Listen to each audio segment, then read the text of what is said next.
em particular nos dados das internações hospitalares. Este ano, nesta edição, ia falar não tanto da qualidade de dados, mas naquilo que se pode fazer com esses dados e dar exemplos de alguns trabalhos que nós temos feito com os dados das internações hospitalares.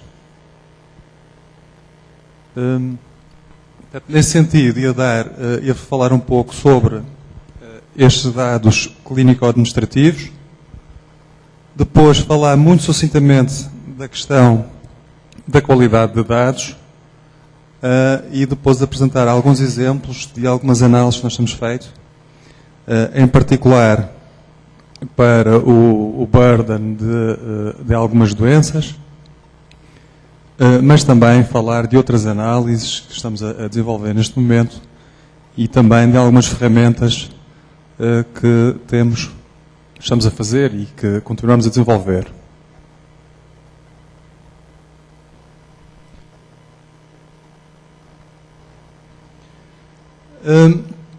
É sabido que é importante que se registre a informação sobre aquilo que se passa nas nossas instituições de saúde.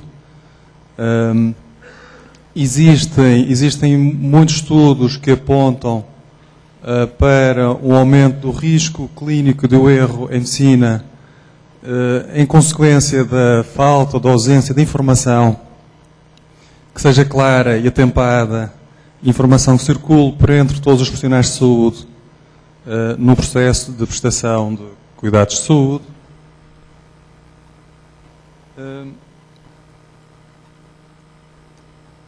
Existe, portanto, foram identificadas, e não é fácil, não é difícil perceber isso, a existência de muitas lacunas a nível nacional, em Portugal, e acredito que nos outros sistemas, noutros países seja igual, no que respeita, por exemplo, ao formato mínimo dos dados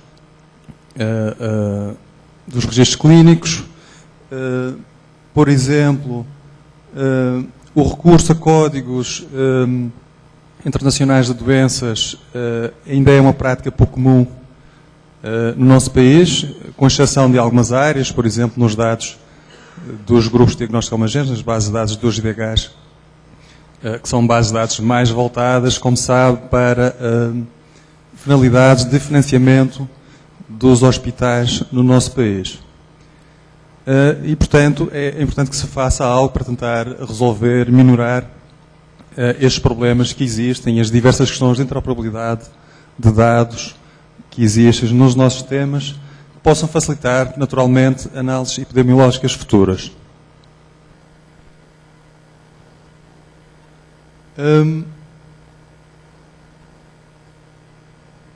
Existem, portanto, nos serviços do Sistema Nacional de Saúde, do Serviço Nacional de Saúde, existem registros eletrónicos para notas de alta e de enfermagem, bem como outras informações relativas às transferências das unidades de cuidados intensivos, que no mínimo devem conter determinados dados em relação ao destino, que acontece ao doente, se faleceu, se foi transferido para outra unidade, etc.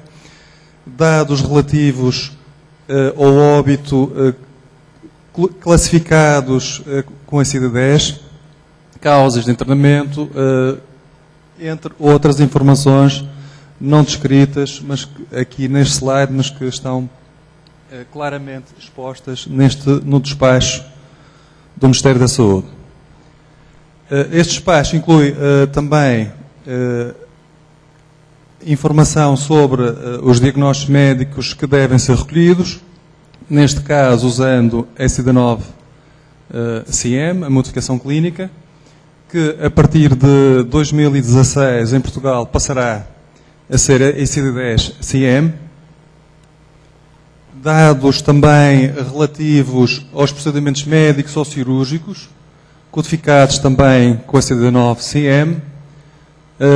Se houver dispositivos implantáveis, também devem estar referidos usando para tal também códigos específicos. E depois estes dados, todos estes dados, estes e outros que devem estar disponíveis, depois são agrupados, são integrados numa plataforma de dados de saúde que existe em Portugal, onde os profissionais de saúde devidamente habilitados poderão aceder a esses dados em formato digital. Toda esta informação registada fica disponível para várias finalidades. Em primeiro lugar, para a prestação de cuidados de saúde, para que a intervenção seja adequada à situação do doente, para consultas futuras, para contactos futuros desse doente com a instituição ou com outras instituições também, para a alimentação de múltiplas aplicações hospitalares, por exemplo, as relativas ao financiamento hospitalar, para se fazer análise, estudos estatísticos, análise epidemiológica e se poder produzir conhecimento e avanço da medicina. E também, em alguns casos, é necessário para, no caso, por exemplo, do médico, poder atestar que viu, de facto, um determinado doente em casos de acusação de negligência. Existem várias parcelas diferentes de informação no Serviço Nacional de Saúde em Portugal, por exemplo, as folhas de transferência, existem folhas de registro do serviço de urgência, folha de admissão e de alta, os diários, vários diários clínicos, alguns registros mais ou menos estruturados, registros, sistemas de apoio ao médico com diversas informações, informação a vários níveis, por exemplo, ao nível da anestesia, a nível de intervenção cirúrgica, aqui outro exemplo, um relato cirúrgico, ao nível da enfermagem, ao nível da administração terapêutica, e depois, quando o doente tem alta, novamente a folha de admissão de alta, com o resultado daquele episódio e qual o destino final que teve esse doente. Toda esta informação, todo este conjunto de dados é codificado usando um determinado sistema de classificação e codificação. Em Portugal, conforme disse, usamos a ECIDA 9-CIEM e vamos passar brevemente à ECIDA 10-CIEM. Esta informação é codificada em Portugal por médicos codificadores, portanto são médicos com formação específica na área da codificação, que usam para tal determinados manuais específicos no processo de codificação. Nesse processo têm que abstrair determinadas informações dos registros disponíveis e depois vão atribuir determinados códigos de causas externas, de procedimentos, para cada um dos episódios hospitalares, sem limite do número de diagnósticos secundários ou de morbilidades, nem no número de procedimentos a codificar. Existem naturalmente diversas dificuldades neste processo de codificação, desde logo atrasos na devolução dos processos, ou ausência de informação a vários níveis, registros que possam ser ilegíveis ou que estejam insuficientes, imprecisões várias, informação contraditória, informação que já esteja pré-codificada pode ser insuficiente em determinados contextos, informação não estruturada, contextos conhecidos para o codificador, que apesar de ser médico não domina todas as especialidades e, portanto, pode ter, por exemplo, em especialidades cirúrgicas, não conhecer devidamente a área e ter dificuldades nesse contexto, entre outros problemas, incluindo insuficiências dos próprios sistemas de classificação. E por isso é natural que os sistemas estejam em constante evolução para, enfim, que possam fazer face à inovação e à evolução em medicina. Estas bases de dados contêm diversas variáveis, informação demográfica, como sexo, idade, data de nascimento, residência, os vários diagnósticos principal e os secundários, causas externas de admissão, os procedimentos médicos ou cirúrgicos, o tipo de admissão, se é uma admissão programada, se é uma admissão urgente, por exemplo, a data de admissão, data de intervenção cirúrgica, número de dias em pré-operatório e também o tempo total de internamento, os serviços hospitalares por onde o doente transita ou transitou, o resultado do internamento e depois também a informação, naturalmente, a principal para apoiar a gestão e a faturação dos hospitais, portanto, os grupos de diagnóstico homogéneos e as suas grandes categorias diagnósticas. Entre outras variáveis, estas serão, se calhar, as principais neste conjunto de dados. Estes dados, este conjunto de dados, portanto, são agrupados nos GDHs, os Diagnosis Related Groups, que são um sistema de classificação que permitem definir operacionalmente a produção de um hospital. Isso é feito usando determinadas variáveis que possam estar relacionadas com os custos hospitalares. Portanto, conforme, nomeadamente, o diagnóstico principal, os vários procedimentos, os diagnósticos secundários, a idade, o sexo, o destino após alta e o peso, no caso dos recém-nascidos, é também uma variável importante. Os IDHs tiveram como objetivo, na sua concepção, a criação de grupos que fossem coerentes em termos clínicos, por um lado, e também em termos de consumo de recursos.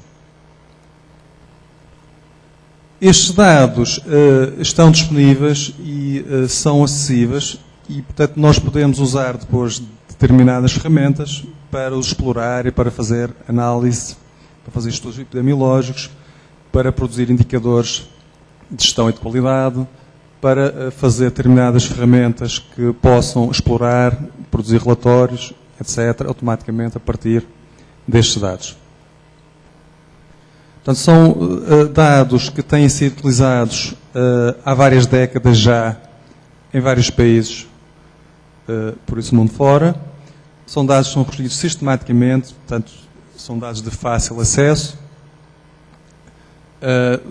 São de baixo custo se nós quisermos utilizá-los. Na verdade, eles até não têm um custo assim tão baixo, porque são muitos dados e alguém tem que os recolher. Portanto, isso tem um custo, naturalmente. São de âmbito nacional e, portanto, temos muitos anos, temos dados de muitos anos e, por isso, podemos averiguar tendências, averiguar variações regionais e também diferenças entre hospitais, por exemplo, se forem, naturalmente, hospitais comparáveis. Na falta de registros clínicos nacionais específicos para determinadas áreas médicas, continuarão a ser uma importante fonte de informação relativamente à prestação dos cuidados de saúde. No entanto, temos que ter sempre, e conforme alertei já anteriormente, para possíveis limitações nestes dados e será importante sempre nós percebermos essas limitações na interpretação dos resultados. Em relação à qualidade de dados, eu já no ano passado mostrei estes slides que têm a ver com um estudo que nós temos feito ao nível da doença cardíaca, onde analisamos dados de diferentes fontes, neste caso em relação à utilização de stents coronários, um stent eluidor de fármaco e outro não eluidor de fármaco, e comparamos, vamos ver a evolução na utilização, usando dados específicos do Registro Nacional de Cardiologia de Intervenção, e vimos como é que variava em termos de percentagem de utilização destes dois stents. Depois, por outro lado, tentamos fazer a mesma análise, mas usando dados das bases de dados de internamentos hospitalares, sendo que estes stents supostamente também são codificados com a CD9-CM e observamos e comparamos e podemos ver que para os mesmos stents, usando diferentes fontes de dados, nós obtemos resultados muito diferentes. Pelo menos ao longo de vários anos, sendo que aqui no final, em 2009, já serão mais ou menos as percentagens parecidas. Portanto, isto pode ser preocupante para algumas áreas e, portanto, nós neste caso tivemos a oportunidade de ter dados de duas fontes diferentes, mas em muitos casos não temos essa possibilidade. E, portanto, nós temos de ter sempre muito cuidado na interpretação dos dados. Neste caso em particular, isto acontecerá porque pode ter acontecido por vários motivos. Por exemplo, porque até uma determinada data não havia os dados, usando um ou outro stent, os dados eram agrupados no mesmo GDH e, portanto, isso não teria influência na faturação. Por um lado. Por outro, como os codificadores usam livros de codificação da ICD-9-CM e como eles não atualizam alguns hospitais todos os anos esses livros, nós verificamos que havia, por exemplo, um hospital que em 2011 ainda usava o mesmo livro de codificação de 2010. E, portanto, novos códigos que tivessem sido introduzidos não estavam a ser considerados durante este período. Por outro lado, mesmo que se tenha conhecimento dos novos códigos, se as aplicações informáticas não permitirem a utilização destes novos códigos, portanto, ele também não poderia ser utilizado. Portanto, há uma série de potenciais motivos que podem levar a que isto aconteça, mas é uma preocupação que nós devemos sempre ter quando estamos a analisar qualquer conjunto de dados secundários. Dados foram recolhidos inicialmente para outra finalidade e poderão, para uma nova finalidade, não ter o desempenho adequado. Um outro exemplo de qualidade de dados que já tinha mostrado também anteriormente, que tem a ver com a evolução do índice Charson. O índice Charson é calculado usando os diagnósticos secundários e, portanto, quanto mais diagnósticos secundários tivermos codificados, à partida, maior poderá ser o índice Charson calculado. E nós vimos que o índice Charson nos nossos dados tem evoluído, tem aumentado ao longo dos anos. Não quer dizer necessariamente que existam mais comorbilidades nos nossos doentes tratados. Poderá isso acontecer também, mas não acredito que seja nesta proporção. Isto terá principalmente a ver com o facto de cada vez mais se codificarem diagnósticos secundários nas bases de dados em Portugal. Portanto, este aumento naturalmente leva a que isto também aumente. Vou-vos agora mostrar alguns exemplos de análise destes dados administrativos, alguns exemplos que nós fizemos lá no nosso departamento. Aqui um exemplo recente do burden de doenças digestivas, portanto, um estudo que fizemos e publicamos recentemente sobre a evolução, o estudo e a estimação do burden, portanto, do fardo, vá lá, da doença digestiva em Portugal. E usamos para tal dados das hospitalizações em Portugal entre 2000 e 2010 e fizemos uma série de análises, de comparações, agrupamos os códigos das doenças gastrointestinais em vários grupos e verificamos que estas doenças de facto são um burden, um fardo importante no nosso Serviço Nacional de Saúde, com evidência para um aumento, tem aumentado ao longo dos anos e portanto, com determinadas mensagens interessantes. A este nível, portanto, quisemos, em relação ao conceito de burden, quisemos estudar determinados aspectos do impacto da doença, nomeadamente a sua frequência, a mortalidade hospitalar,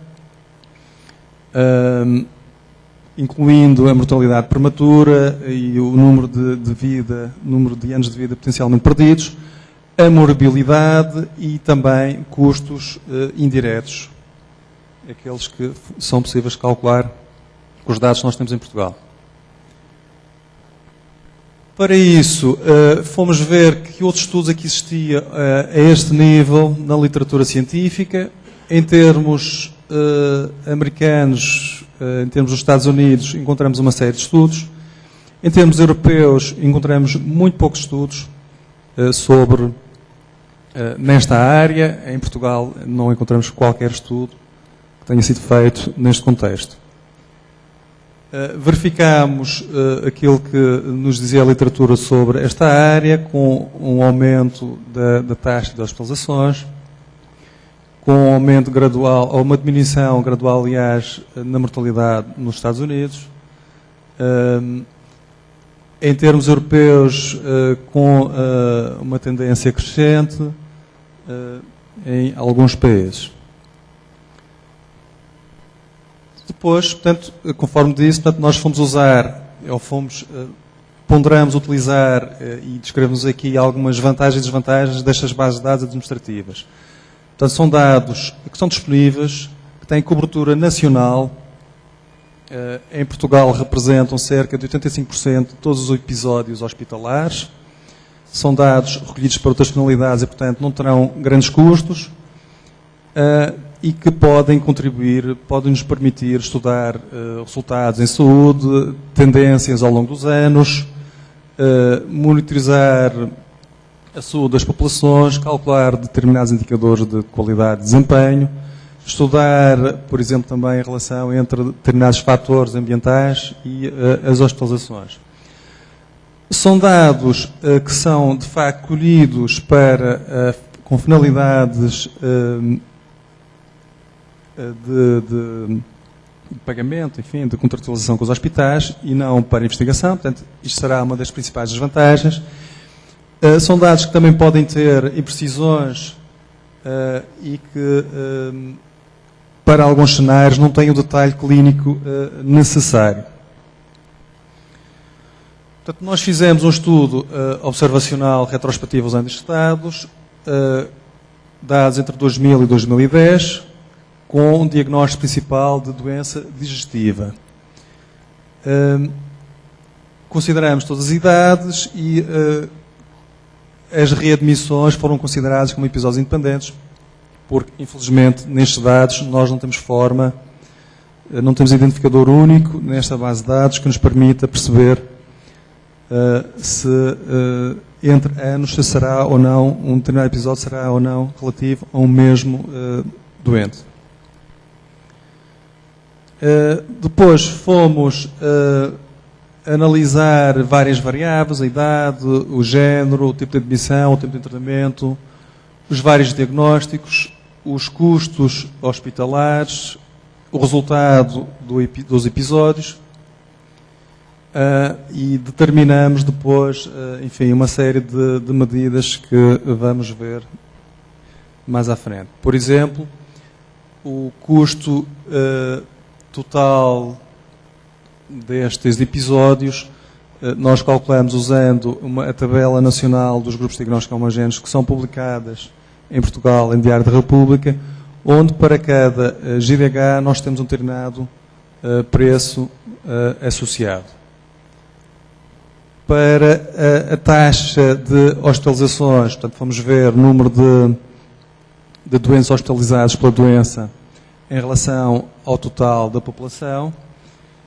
Para a mortalidade hospitalar, consideramos naturalmente o número de doentes falecidos, o número de episódios onde o doente faleceu e dividimos pelo número total de hospitalizações com essa doença. Calculamos também a taxa de mortalidade hospitalar prematura, considerando as mortes de doentes com menos de 75 anos. Calculamos ainda o número potencial de anos de vida perdidos, uma taxa, considerando também o número de anos perdidos, portanto, considerando a idade, a diferença entre 75 e a idade que o doente tinha quando faleceu, e em relação a toda a população. Os diagnósticos agrupamos também usando esta abordagem Clinical Classification Software da AHRQ, que permite agrupar os cerca de 14.000 diagnósticos possíveis da SIDA-9-CM em algumas centenas de categorias clínicas que façam sentido. Depois organizamos e agrupamos os episódios em 5 grupos principais. A análise foi feita principalmente neste trabalho usando o SPSS. Depois comparamos vários indicadores para os principais grupos entre 2000 e 2010, em particular aquelas medidas que falamos antes, e fizemos alguns testes também estatísticos para comparar as mudanças entre anos. Em relação aos resultados, portanto, verificamos que de um total de 10 milhões e meio de hospitalizações, de internamentos nos hospitais públicos portugueses, perto de 14% são relativos a doenças digestivas. Fizemos um ranking das várias doenças digestivas usando aquele agrupamento em CSIS. Fomos averiguar no total de todas as doenças hospitalares em que posição no ranking é que se encontrava cada uma delas também. Fomos averiguar também o tempo médio de internamento, o tempo mediano, a mediana do tempo de internamento para cada uma das doenças, bem como os custos médios associados a cada uma das doenças.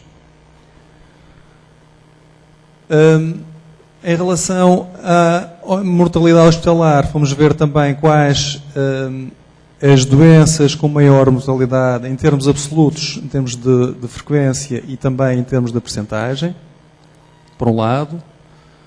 Por outro, fomos ver também, em relação à mortalidade prematura, fizemos a mesma coisa, o número de casos e a percentagem.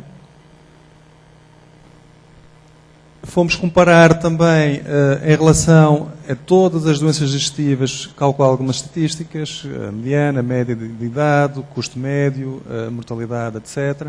E comparar estes valores com o que se passa na totalidade dos episódios de internamento.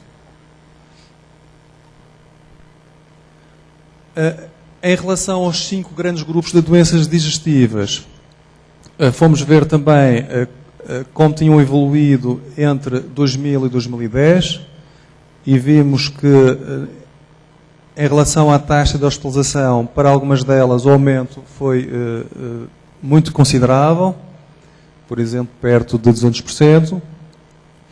Em relação aos custos também fomos ver onde os custos médios mais tinham aumentado.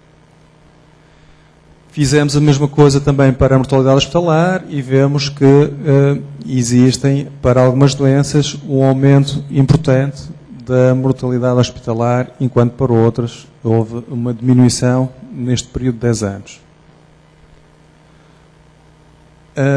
Fomos também comparar a taxa de hospitalização, que era de 424 por 100 mil habitantes em 2010 e que aumentou em relação a 2000. Portanto, temos mais hospitalizações em 2010 do que tínhamos 10 anos antes.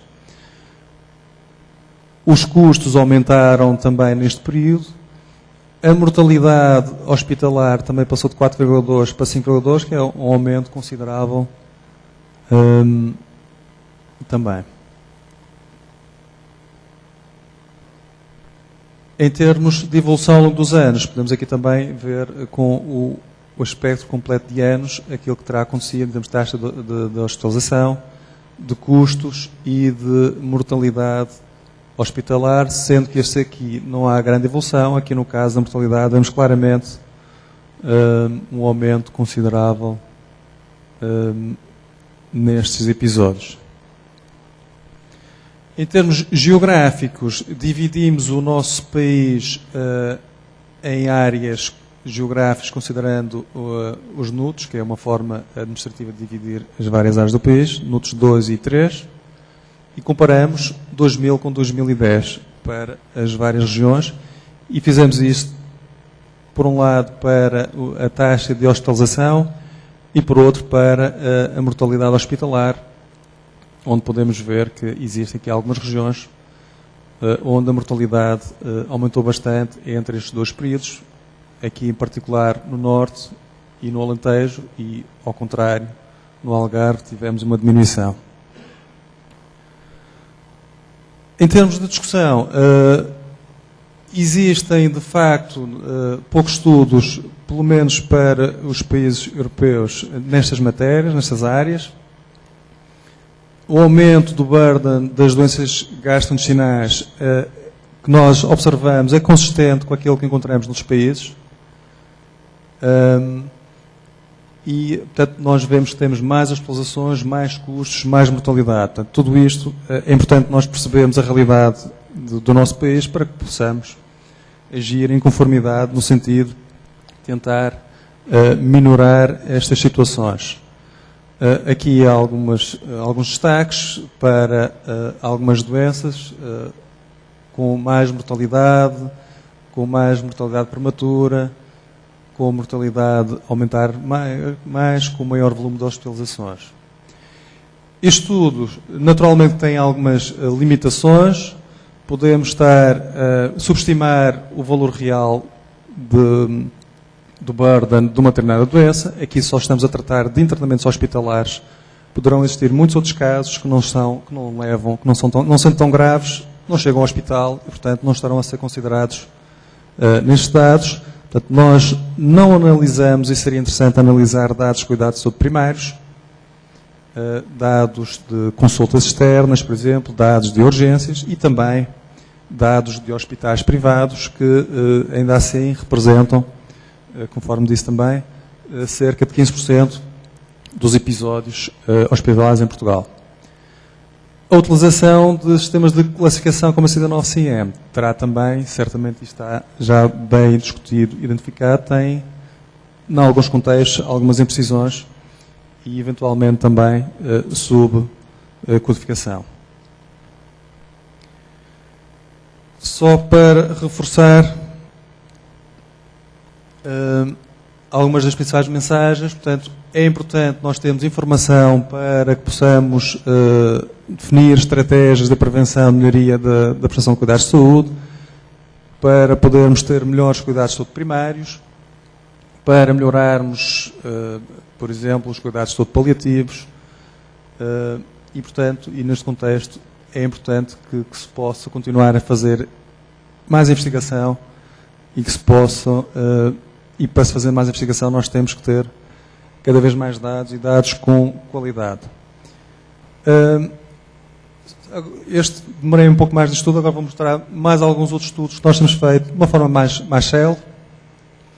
Aqui um outro burden que nós tentamos estimar em Portugal ao nível do HIV e que usamos também estas bases de dados para estimar e medir diferentes indicadores. Portanto, no outro estudo também publicamos recentemente e onde também estudamos a evolução ao longo dos anos das hospitalizações em Portugal e que podemos ver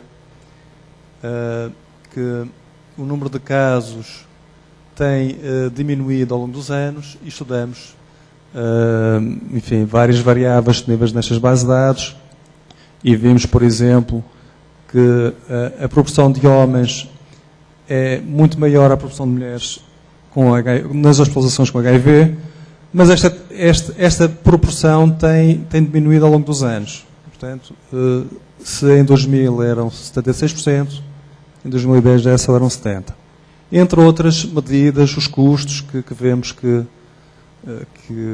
têm tido uma evolução também, nem sempre no mesmo sentido. Portanto, aqui aumentaram, depois começaram a diminuir. Portanto, há aqui uma série de indicadores interessantes que nós podemos analisar. Estudamos também a variação pelas várias regiões do país, em relação ao tempo de internamento e à mortalidade. Fazemos a mesma coisa em relação aos custos, estes custos estimados indiretamente usando os IDHs. Estudamos também as várias comorbilidades associadas a estes episódios e fizemos também análise multivariada para perceber das relações e interações entre estas várias variáveis quando queremos estimar ou prever, por exemplo, a mortalidade.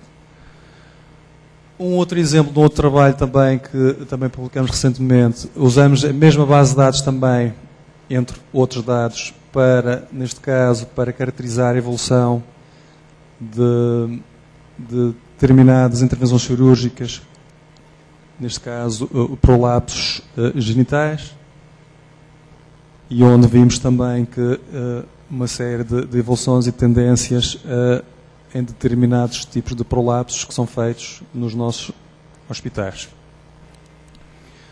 Num outro estudo também recente, e neste caso relacionado com a asma, fomos também ver que diferença que existiam entre as abordagens invasivas versus não invasivas em doentes asmáticos no nosso país, e onde verificamos que a ventilação invasiva tem diminuído bastante, enquanto que a não invasiva tem aumentado e, portanto, sem necessariamente termos piores resultados em termos de prestação de cuidados de saúde, que é uma coisa naturalmente importante nesta área. Num outro estudo, com informação mais geográfica, fomos também comparar o número de admissões hospitalares e relacioná-los com determinados fatores ambientais, como por exemplo a infestação, o NO2 e outras micropartículas, e encontramos também resultados interessantes. Mais um outro estudo numa área completamente diferente, também publicado recentemente, que tem a ver com os implantes cocleares, onde nós fomos tentar, entre outras análises, perceber como é que distribuíam os implantes cocleares no nosso país, e chegamos à conclusão que eles eram mais feitos na zona central de Portugal e no norte, e menos feitos em Lisboa e no sul do país, e isso, estranhamente ou não, está relacionado com a distância que existe entre o principal centro onde são feitos esses implantes cocleares, que fica precisamente na região centro do país. Portanto, com questões aqui importantes em termos de equidade e de acesso, naturalmente, a determinados cuidados de saúde. Um outro estudo que também fizemos já há mais anos, publicamos em 2012 também, neste caso, quisemos perceber como é que determinados outliers em relação ao tempo de tratamento, como é que se caracterizavam. E, portanto, eu tinha mais uma série de outros estudos, se fosse caso, isso para falarmos, mas já não terei muito tempo. Mas temos outros estudos também ao nível da detecção de reações adversas medicamentosas, usando estas bases de dados, ao nível da gestão do infarto agudo do miocárdio, ao nível do AVC. Estamos também a fazer estudos ao nível das queimaduras, das lesões,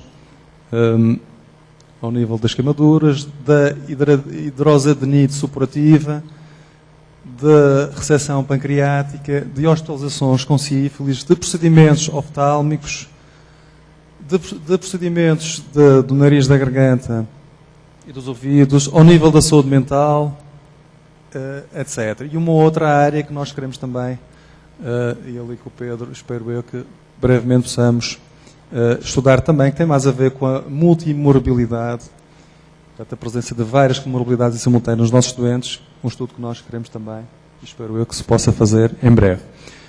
Para além disto, para além dos estudos das análises de dados, existem muito mais outras hipóteses de investigação e trabalho que se pode fazer, nomeadamente no desenvolvimento de ferramentas para a seleção e análise dos episódios e para a produção de relatórios, para a produção de vários indicadores de desempenho de qualidade, para ferramentas para auditoria dos processos e para também a gestão de todo o processo de auditoria. E uma outra área que também consideramos fundamental e que é importante, acho muito importante que seja desenvolvido muito nos próximos anos, tem a ver com o apoio da codificação e do agrupamento em GBH. Portanto, só mesmo para acabar, então, algumas considerações finais. A qualidade dos dados, incluindo determinados vieses, pode ter uma influência no conhecimento descoberto, naturalmente. Temos que ter cuidado na interpretação desses resultados. Temos que saber ter percepção dessas limitações, porque são bases de dados que não foram planeadas para a investigação clínica e, portanto, é fundamental que nós tenhamos um grupo na equipa de investigação de peritos de várias áreas que percebam, que tenham experiência naqueles dados, na utilização daqueles dados, que tenham domínio, que sejam experientes num determinado domínio clínico, que sejam experientes, por outro lado, na codificação, nos sistemas de codificação utilizados, nas abordagens estatísticas e também mais na parte da gestão e também da economia da saúde. Portanto, é fundamental nós termos especialistas em todas estas áreas e sempre trabalhar em equipa. Os sistemas de codificação também têm evoluído, os protocolos de recolha de dados e, portanto, essa meta-informação sobre os dados é também sempre fundamental. Portanto, apesar destas potenciais limitações, portanto, são bases de dados que têm, que abordam um espaço temporal muito alargado, são atualizadas continuamente e, portanto, têm um enorme potencial e que nós devemos sempre tentar maximizar esse potencial.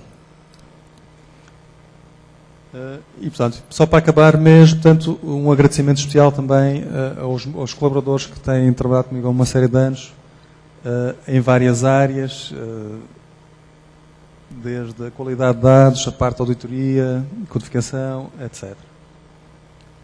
Muito obrigado. Obrigada, professora Alberto. Nós vamos dar sequência à sessão e vamos deixar as questões para o professor Alberto e o professor Pedro para o final, fazendo favor. Eu queria convidar o professor Pedro Pereira Rodrigues com a palestra Serviço de Estimação na Incidência da Malária, Integração de Dados Epidemiológicos com Medições por Satélite de Observação Terrestre.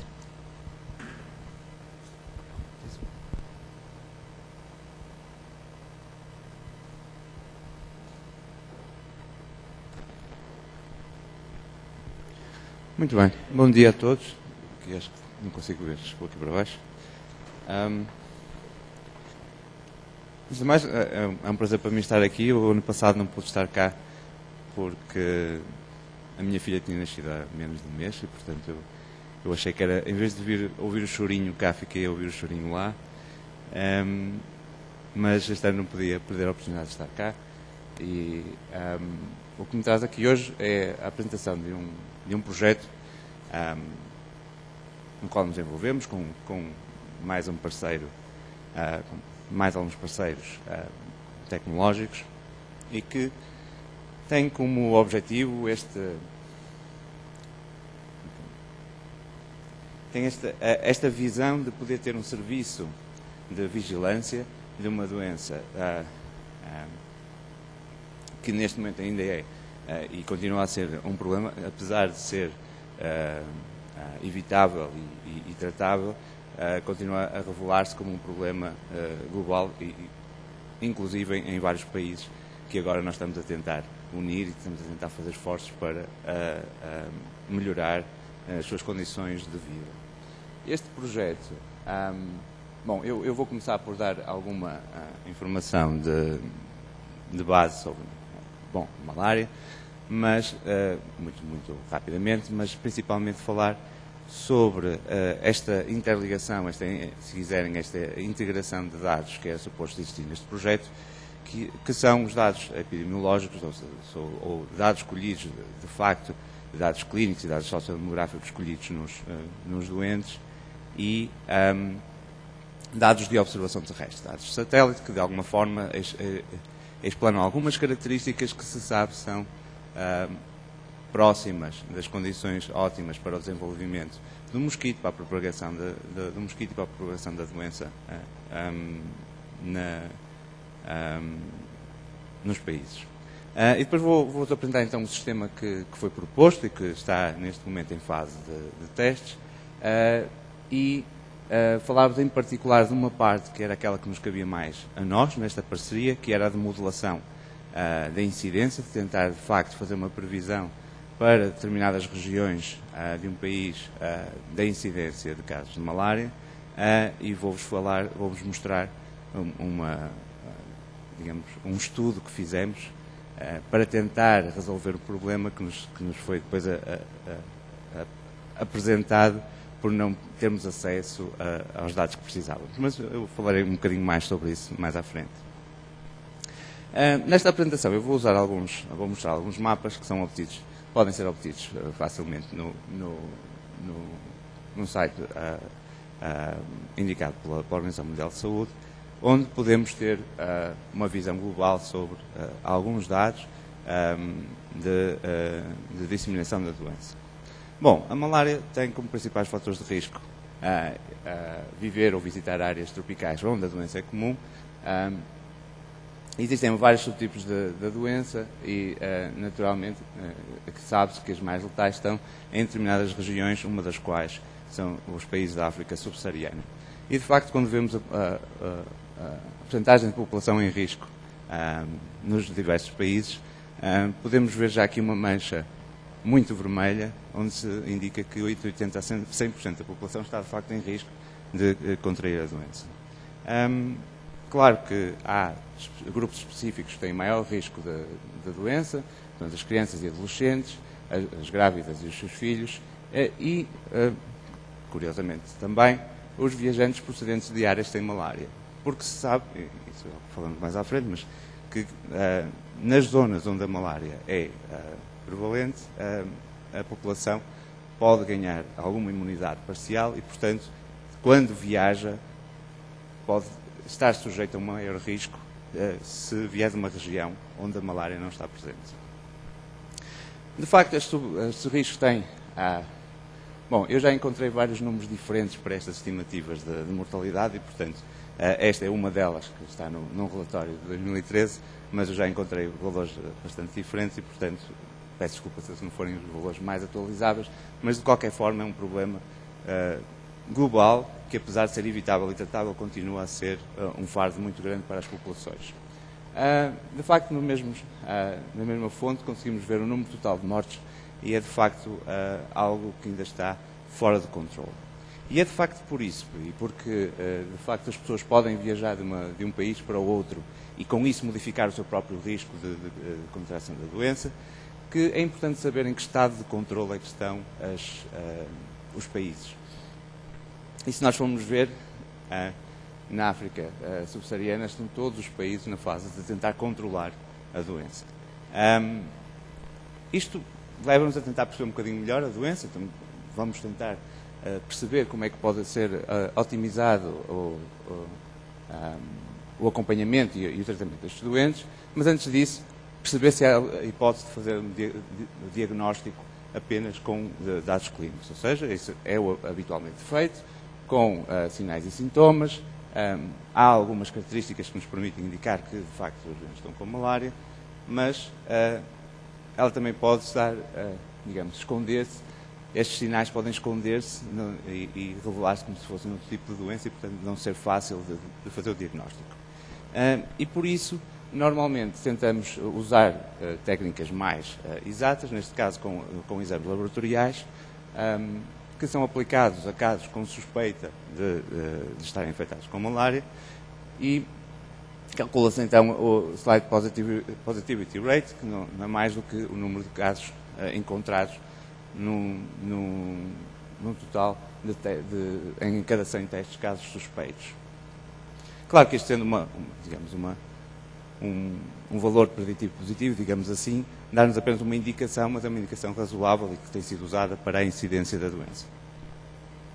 Em particular, na África subsaariana, podemos ver que há algumas variações nos países, No estudo que nós fizemos, e o piloto que está a ser desenvolvido, nós estamos focados, em particular, em Angola, por razões que eu vou explicar já a seguir, mas podemos já ver aqui que, digamos, este indicador apresenta 40% a 60% dos testes realizados a pessoas suspeitas de infecção com malária, 40% a 60% delas, de facto, revelam positivas.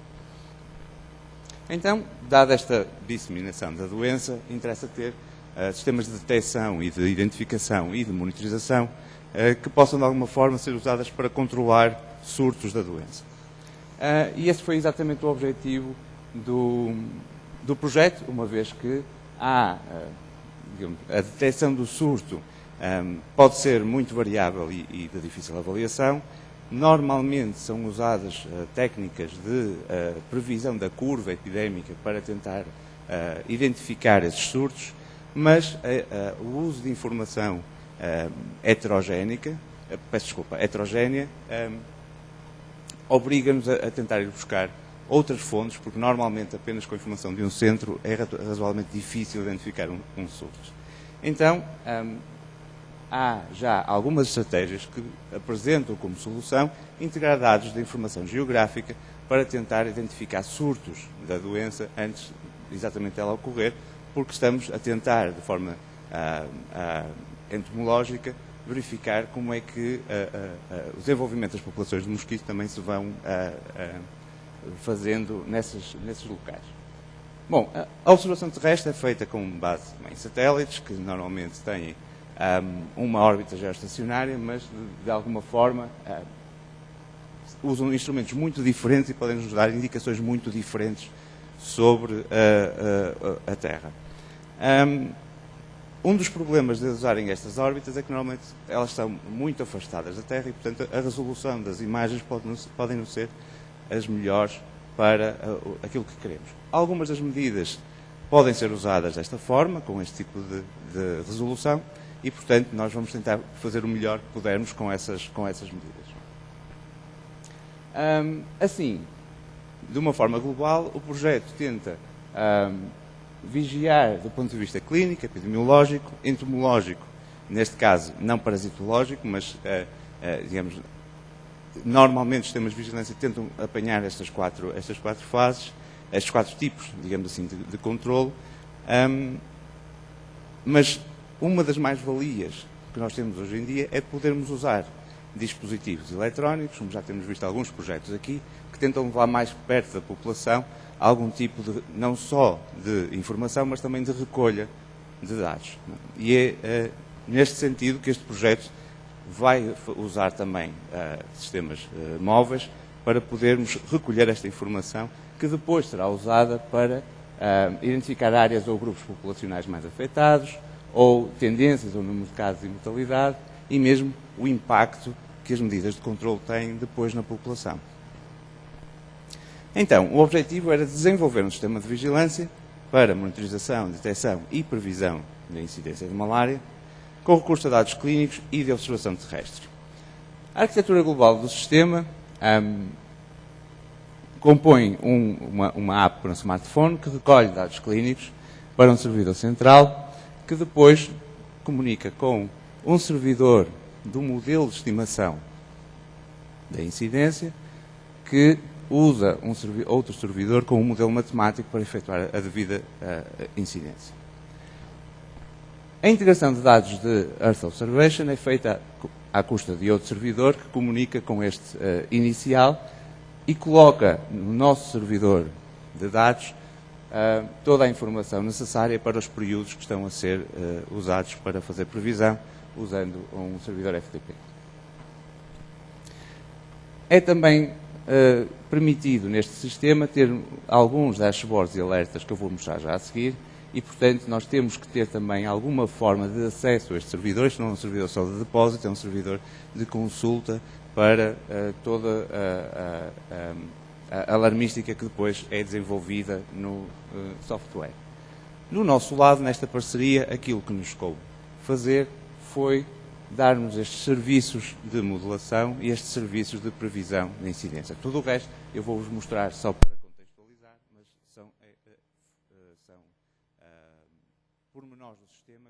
parte das competências dos nossos parceiros.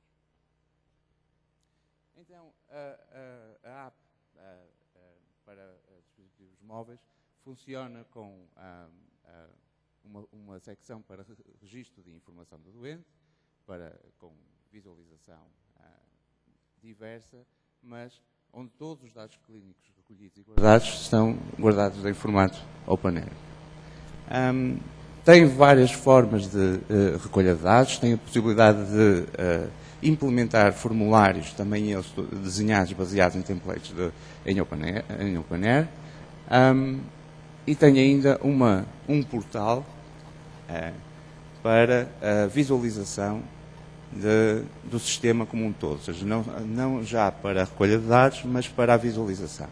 Isto são dados artificiais, estão aqui só para ilustrar, mas a própria aplicação tem uma visão geográfica para podermos colocar lá informação de dados de observação por satélite. Podemos sincronizar não só a observação terrestre com os dados clínicos e, portanto, ter alguma forma de ter alarmes em cada sub-região dos países. E temos ainda depois várias formas de fazer filtros na visualização dos dados. Particularmente interessante é nós podermos fazer um drill down da visualização para podermos ver isto ao nível do país, ao nível das províncias, ao nível dos municípios e tentar, desta forma, perceber melhor o foco dos surtos que possam existir. Existe também, naturalmente, uma área de dashboards para podermos customizar o tipo de informação que queremos visualizar e a geração de alertas automáticos à custa da incidência da doença ou à custa de alarmes definidos manualmente.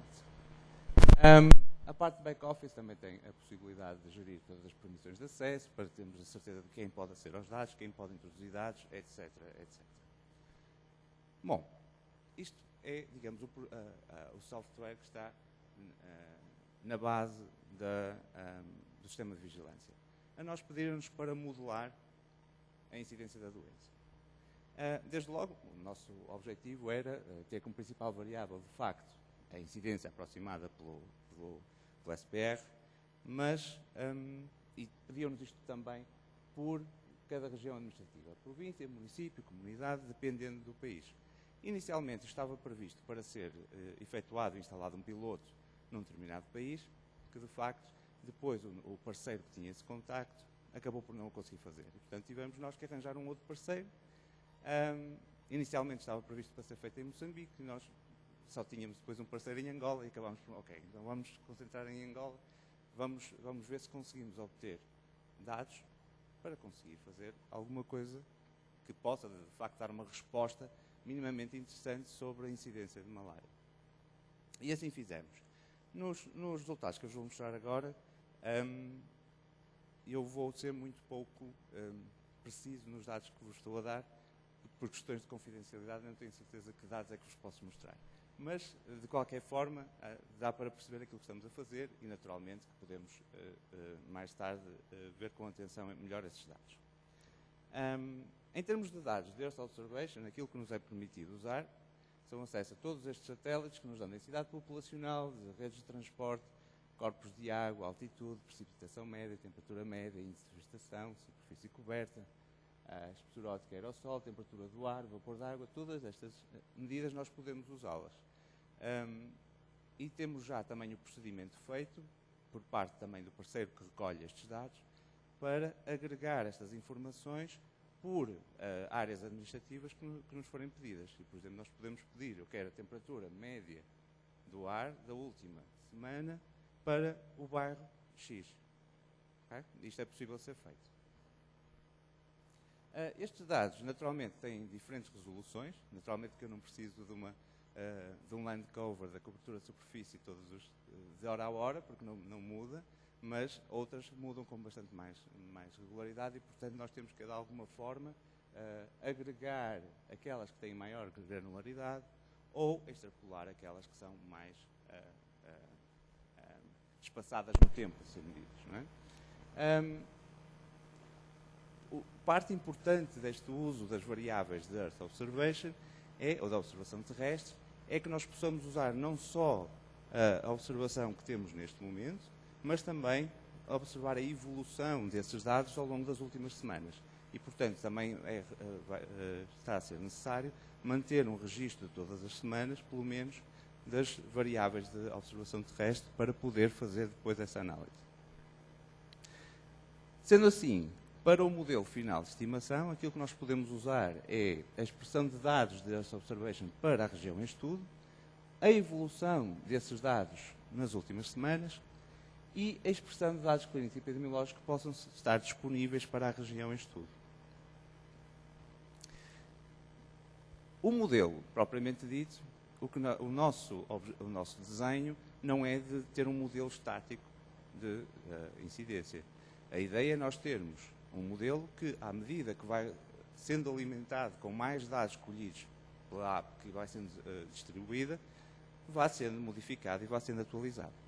A ideia, então, é que nós possamos juntar quer os dados epidemiológicos, quer os de Earth Observation, para iniciar o modelo, e isto é o passo que estamos agora a fazer, muito bem, com um pequeno conjunto de dados que conseguimos obter, vamos iniciar o modelo, que depois fica disponível para os serviços da aplicação, mas depois, em tempo real, ou melhor, ao longo da evolução do sistema, o que vai acontecendo é que com os novos dados que chegam, quer dos satélites, quer da app, nós vamos atualizando o modelo e torná-lo disponível para ser utilizado. E esta separação existe, de alguma forma, para podermos ter isto de forma assíncrona, porque os dados vão chegar de forma completamente assíncrona e nós podemos atualizá-lo independentemente, tendo apenas alguns dos dados ao longo do tempo. Sendo assim, desenvolvemos ou disponibilizamos 3 serviços, de facto, web services para a aplicação. Um deles é um serviço que permite atualizar o modelo atualmente a ser usado para a incidência. O outro atualiza o modelo com dados de observação terrestre. E outro que pede o número de casos previstos para uma determinada região. Este será o serviço principal que depois irá colorir aquele mapa assim que nós tivermos dados que o permitam fazer. Então, os dados de que vos falei, a que nós podemos ter acesso, são de uma determinada região de Angola. São questionários passados a cerca de 3.000 ou mais de 3.000 pessoas, onde se medem mais de 25 variáveis, desde análises clínicas, incluindo a análise da infecção com a malária, dados demográficos e dados sociofamiliares, incluem recolhas feitas em mais de 45 bairros dessa região e a totalidade dos dados foi colhida durante cerca de 12 semanas. A primeira coisa que nós tentámos fazer foi perceber se esses dados, que eram colhidos neste questionário, pelo menos explicavam a infecção por malária. Ou seja, se era possível, de alguma forma, prever para um determinado doente, para um determinado indivíduo, se, tendo determinadas características, se ele estava infectado ou não. E, portanto, fizemos modelos simples de redes bayesianas e conseguimos ver que, de facto, com esses dados, era possível prever. Vemos aqui a discriminação é de 88%, a área sobre a curva ROC, e, portanto, de alguma forma, pelo menos aqueles dados dizem-nos alguma coisa sobre a possibilidade da pessoa estar infectada ou não. Então, pelo menos esses dados hão de dar-nos alguma informação também para a incidência. O problema é que a distribuição dos casos ao longo das semanas é tudo menos denso. Porque, de facto, apesar dos dados estarem espalhados durante 12 ou mais semanas,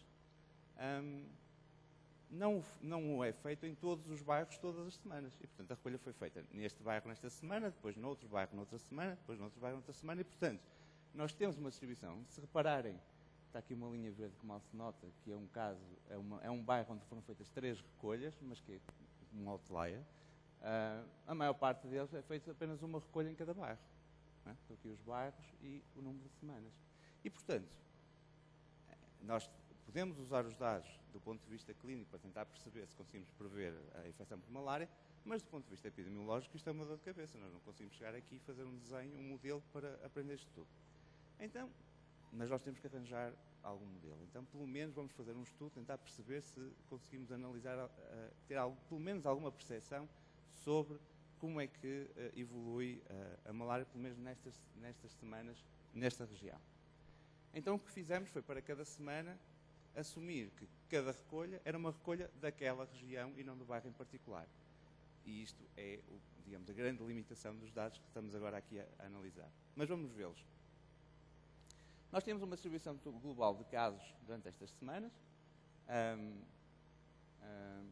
onde se nota, de facto, alguma variação, mas lá está, muito dependente do bairro que é selecionado a cada semana. Se olharmos ao número de casos novos, vemos que ele é muito mais baixo.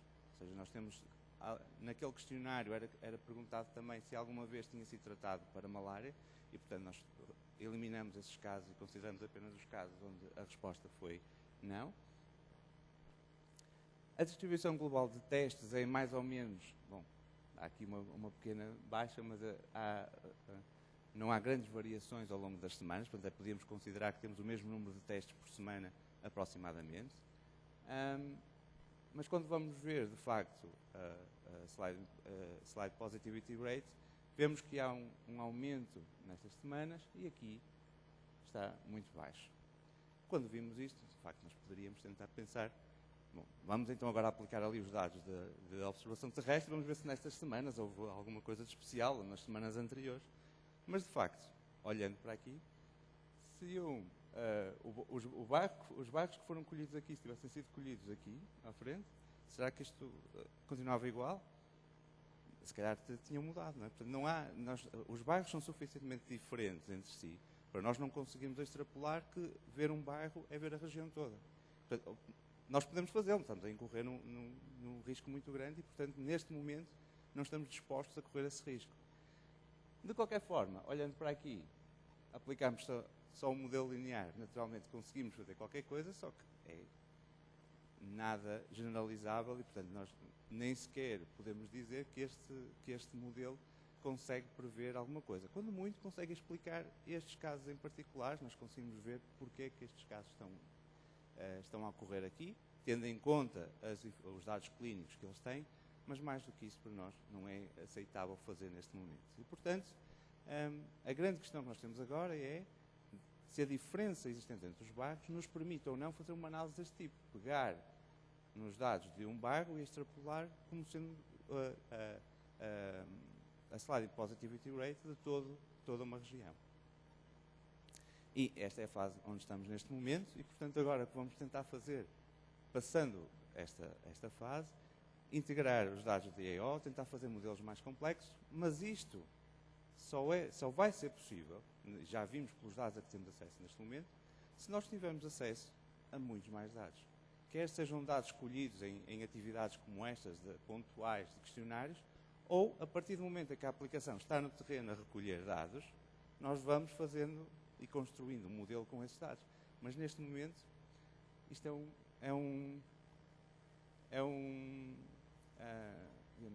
é uma sensação de ficar a morrer na praia, porque de facto todo o software está preparado para se conseguir fazer algo muito diferente e depois os dados não chegam lá.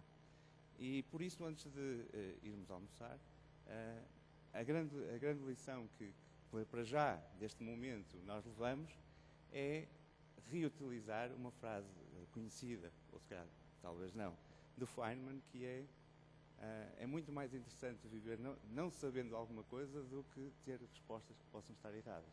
Portanto, neste momento, nós deixamos-nos ficar e vamos ver se os novos dados nos dizem alguma coisa. Tá? Obrigado.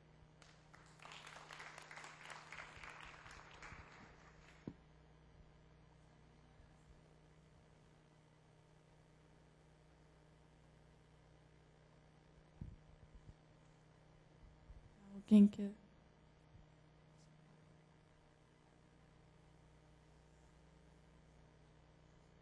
Na verdade, eu queria aproveitar e fazer uma pergunta para o Alberto. Tá, que é o seguinte, Alberto, uma dúvida. Eu vi a sua apresentação, vi tudo que você está colocando aqui é uma coisa que tem um grau de comunalidade com alguns interesses correntes nossos aí. E eu tenho uma pergunta específica para você, tá? Como é que você vê a perspectiva de automação ou semi-automação do processo de codificação dos registros?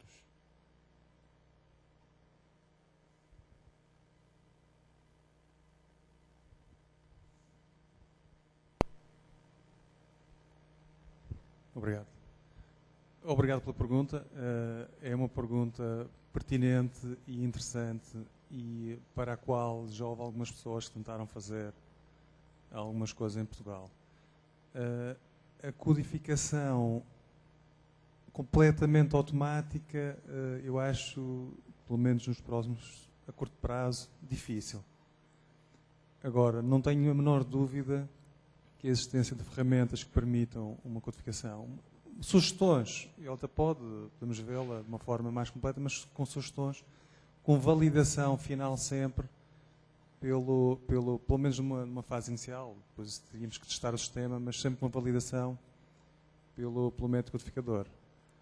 Porque existem muitas questões e os dados não são sempre iguais, há muitas imprecisões, e existem alguns casos onde é preciso pedir esclarecimentos e buscar informação adicional para melhor se perceber o que fazer, para além daqueles problemas todos que eu referi nos dados, por exemplo, informação contraditória, etc. Portanto, mas não tenho a menor dúvida que se tivéssemos sistemas de ajuda à codificação, que nós poderíamos ter, por um lado, melhor codificação e, por outro, se eles dessem feedback automático para os sistemas originais que produzem a informação que é usada para a codificação, que também esses sistemas originais poderiam mudar muito a qualidade e, em particular, a completude dos dados que são registados.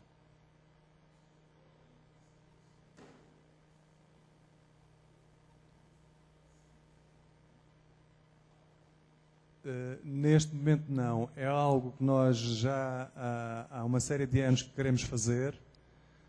Tentamos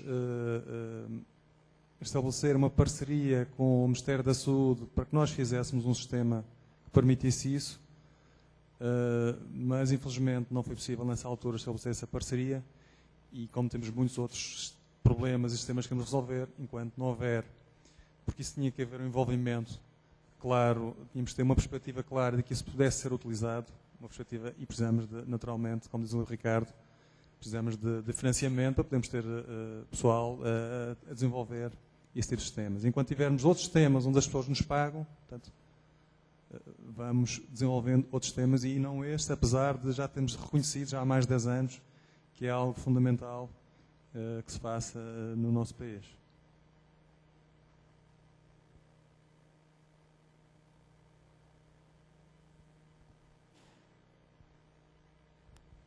Bom, primeiro eu quero dizer que um comentário que nós fizemos aqui é impressionante como que os profissionais da informática transitam bem pelos temas médicos, né? Podia estar um médico aqui ouvindo e a fala foi impecável dos dois, né? Isso é muito interessante, muito bacana. Bom, e aí eu queria perguntar para o Alberto como é que se dá a recolha de dados para que essa estatística seja feita. É o profissional de saúde que insere esse dado, é o administrativo, assim, do ponto de vista, que você falou, dados de Portugal, né? Isso para nós é um problema. Então, por exemplo, geralmente é comum você ter um sistema cujo objetivo é faturamento e um outro sistema cujo objetivo é colocar dados clínicos. E o médico ele não vai nem conhece que existe um sistema para faturamento. Então, muitas vezes a qualidade da informação é perdida aí. E aí eu vou dizer a nossa experiência lá do Hospital das Clínicas, até que a gente consiga unificar isso. Quem entra com o dado lá, se a gravidez era de alto risco ou não, era alguém do administrativo, e aí todo alto risco era hipertensão. Só tinha uma doença lá, porque era o único que ela sabia, né? Então, ela colocava lá o CID de hipertensão. Então, esse é um dos problemas, né? Não sei como é que do dado incorreto, porque ele é para fins de faturamento, isso não ia fazer diferença. E uma outra coisa é os sistemas que nos fazem errar. Então, também existe, eu acho, a hora que a informação deve ser inserida também precisa ser pensada. Então, por exemplo, lá também, e esse sistema é o sistema chamado AGHU, dos hospitais universitários do Brasil, ele está implementado lá no Hospital das Clínicas. Na hora que a mulher é admitida em trabalho de parto, eu tenho que dizer lá se o parto vai ser normal ou cesariano. Eu não sei. É claro que eu vou colocar o que eu acho que provavelmente vai acontecer, né? Depois, ou fica alguém lá corrigindo essa informação, ou ela vai assim, né?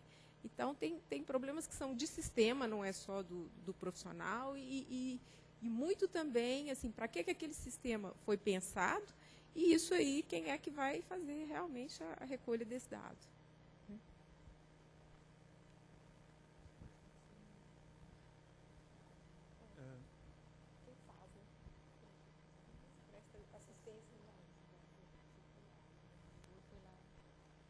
Em Portugal, os diagnósticos, aqueles diagnósticos que eu falei, principal e diagnósticos secundários, só são associados ao episódio na alta. Portanto, só no final, quando o doente tem alta, seja alta falecido ou transferência ou vá para casa, portanto, só nessa altura que são atribuídos os diagnósticos. Mas é o médico, então, o profissional de saúde que vai colocar. O profissional de saúde é que vai colocar no processo clínico. E depois, numa fase posterior, temos um outro profissional de saúde, também médico, que é um especialista em codificação, que vai aceder a todo o registro clínico do doente, a toda a informação que estiver disponível sobre esse episódio, seja informação em papel ou seja em algum sistema informático, e vai, portanto, vendo toda essa informação, vai codificar um diagnóstico principal, usando SD9CM, e os vários diagnósticos secundários e os vários procedimentos também, vai atribuindo um código para cada uma das situações abstraídas, identificadas no registro. Normalmente, esse processo é feito em papel. O médico codificador preenche uma folha de alta com os vários códigos, e depois existem administrativos que introduzem essa informação no sistema informático, os códigos. Portanto, mas o médico escreve não com a codificação, escreve o que ele acha. O médico codificador põe o código mesmo, põe a descrição e o código. É aquele papel que colocou lá, que sim, tem um descritivo coisas, e tem um código. Exatamente. Tá bem. Sim. E, portanto, depois tem no gabinete de codificação do hospital, depois tem lá uma série de administrativos que vão introduzir essa informação no computador. Algo que eu acho que já devia ser feito pelos médicos codificadores, mas infelizmente não é bem assim ainda. E se houvessem sistemas, conforme falamos antes, de apoio à codificação, portanto, nós podíamos não precisar de pessoal administrativo para essa fase, e poderíamos, o médico codificador, se usasse sistemas informáticos já para esse processo, podia automaticamente ser ele a introduzir, a ligar essa informação ao sistema final, eventualmente reduzindo aí algum potencial erro que possa existir também nessa fase. Agora, só rapidamente sobre a malária, eu queria te falar de uma experiência que o Brasil tem com outro mosquito, com uma outra doença, que é a dengue, né? Só que é uma doença urbana. E lá na UFMG existe um pessoal da computação que trabalha com os dados do Twitter. Então, eles pensaram lá e já testaram vários conjuntos de palavras e algoritmos que conseguem mapear a epidemia da dengue em tempo real, baseado nos dados do Twitter. Só nessa presunção, né, de alguns dados, a febre e tal, essa troca de tweets. É muito interessante, porque a hora que vem o dado real, que é a notificação, que vem aí geralmente 60 dias depois, né, fez o diagnóstico de certeza, foi notificado e tal, assim, como que eles conseguem prever as epidemias é impressionante. Só com os dados do Twitter. Essa era exatamente a visão que nós tínhamos de tentar prever com alguma antecedência, mas neste caso da malária, a ideia de podermos aceder a dados de satélite com relativa facilidade, como o nosso parceiro consegue fazer com relativa facilidade, é algo que é muito motivador. Nós estamos agora numa fase em que não conseguimos dar o passo seguinte. Não é? Pô, sim, não é claro. Por isso também a não utilização de outras tecnologias, se calhar podemos usar como o Twitter e como outras redes sociais que nos permitem ter essa informação. Sim. Sim. Posso? Uma coisa, não sei se você sabe que a malária ela é diferente. Por exemplo, aqui no Brasil, a malária ela pega fora de casa. Né? O mosquito morde o índio, na maioria das vezes, fora de casa. E na África, o mosquito invade a casa. Né? Mas isso influencia, por exemplo, quando você vai coletar um dado e usar principalmente dados de satélite, né? Porque as fontes são diferentes. Nesse caso, nós estávamos também a suportar um pouco mais naqueles dados que eram colhidos nas pessoas, diretamente, por ter informações sobre o uso de redes mosquiteiras e se dormiram à noite à chuva ou se dormiram em casa. E aí, de facto, iremos ter mais informação. Inclusive, aqueles 20% que você colocou ali no Brasil, o Brasil verdinho, né? Se você fizer isso aqui para outras regiões do Brasil, ele fica já para o marrom, e algumas regiões que, por incrível que pareça, na fronteira aqui que nós estamos, que é a parte de Rio Preto, para cima até o Mato Grosso, é uma incidência bastante grande do mosquito, né, não do caso. Né. E uma coisa, inclusive, a questão do tweet, né, que é uma coisa que tem que se levar em consideração. A pergunta que eu te fazer é por que malária, de uma maneira geral, que a gente tem vários arbovírus aí interessantes para pesquisar, inclusive com isso daí. Né? Nós estamos aí com a modinha do chikungunya, né? que inclusive ela está andando para cá. Né? Mas uma coisa que, inclusive com relação ao Twitter, ou a busca por Google, a Google já fez isso, né? Depois de prever uma epidemia de gripe com maior precisão que o CDC, eles tiveram que ficar meio quietos com relação às doenças que são a arbovirose, que é essa questão. Há de se tomar um cuidado que, caso notificado, e você fez essa observação, caso notificado ou até caso, né, verificado por incidência sanguínea, não significa que você tenha uma boa noção sobre a epidemia. Nós temos aqui um resultado que eu acho que é adstringente, do professor Luiz Tadeu, em que ele começou a fazer exame de sangue na população, principalmente entre os estudantes, as crianças aqui, tá? E ele viu uma incidência de circulação, né, do vírus da dengue no sangue das crianças, tá? Em 80% da população investigada. E o número de casos nessa faixa de idade dava em torno de 20%. Ou seja, eles eram vetores e não tinham sintomas. Então, inclusive a questão do Twitter, uma coisa, a dengue acontece um fenômeno interessante, isso você pode ver nas famílias, em geral, nas suas famílias, né? Que depois que você começou na curva epidêmica, você chegou, né, lá no final da curva de incidência, ela está quase no pico, né, a grande maioria das pessoas começa a se autodiagnosticar com dengue. Tem dor de cabeça, está com febre, caramba, o cara vai no médico, ou o médico diz que ela tem dengue sem fazer um exame, ou ela diz que tem dengue e teve dengue. Então é comum aqui no Brasil, se você for fazer uma pesquisa do Twitter ou pela própria Google, né, das pessoas procurando coisas, você vai ter uma exacerbação da coisa.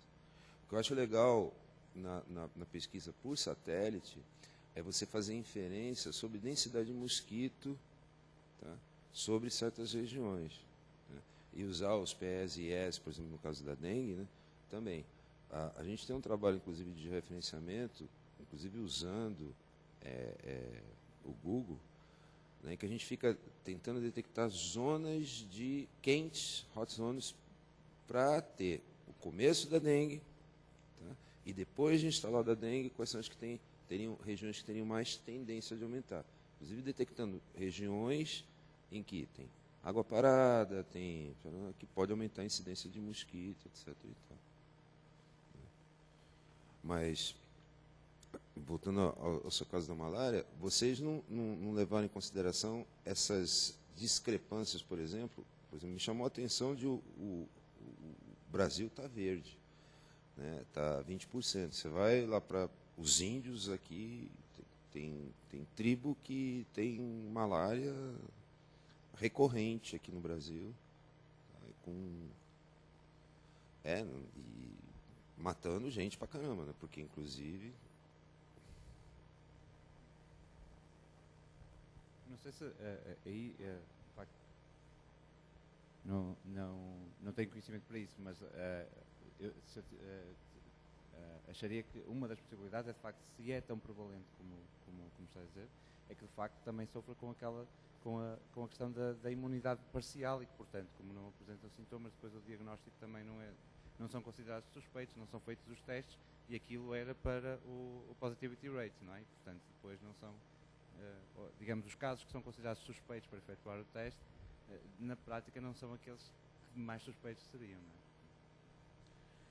Eu gostaria de fazer um rápido comentário sobre a observação do Domingos, que está absolutamente correta. Tá? Você trabalhar com dados de redes sociais, seja elas quais forem, Twitter,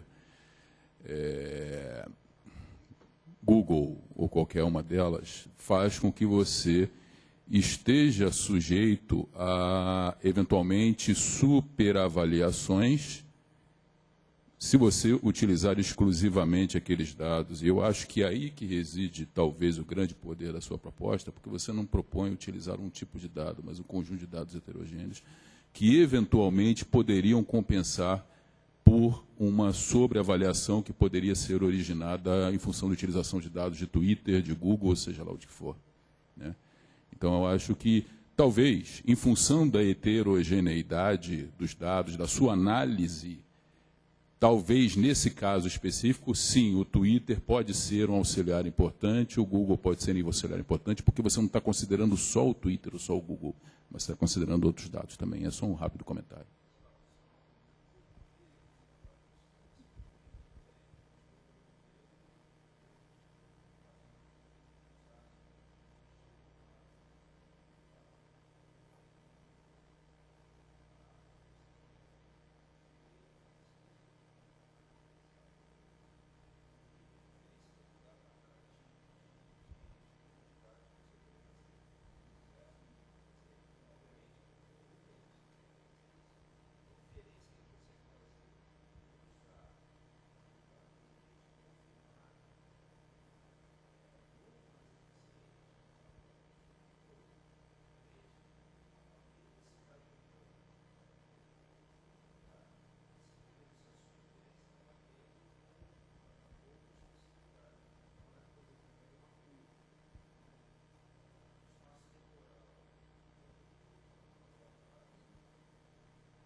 Eu queria agradecer o professor Alberto e o professor Pedro. A gente vai encerrar essa sessão, dar um intervalinho para o almoço. Às 2 horas a gente volta com as atividades.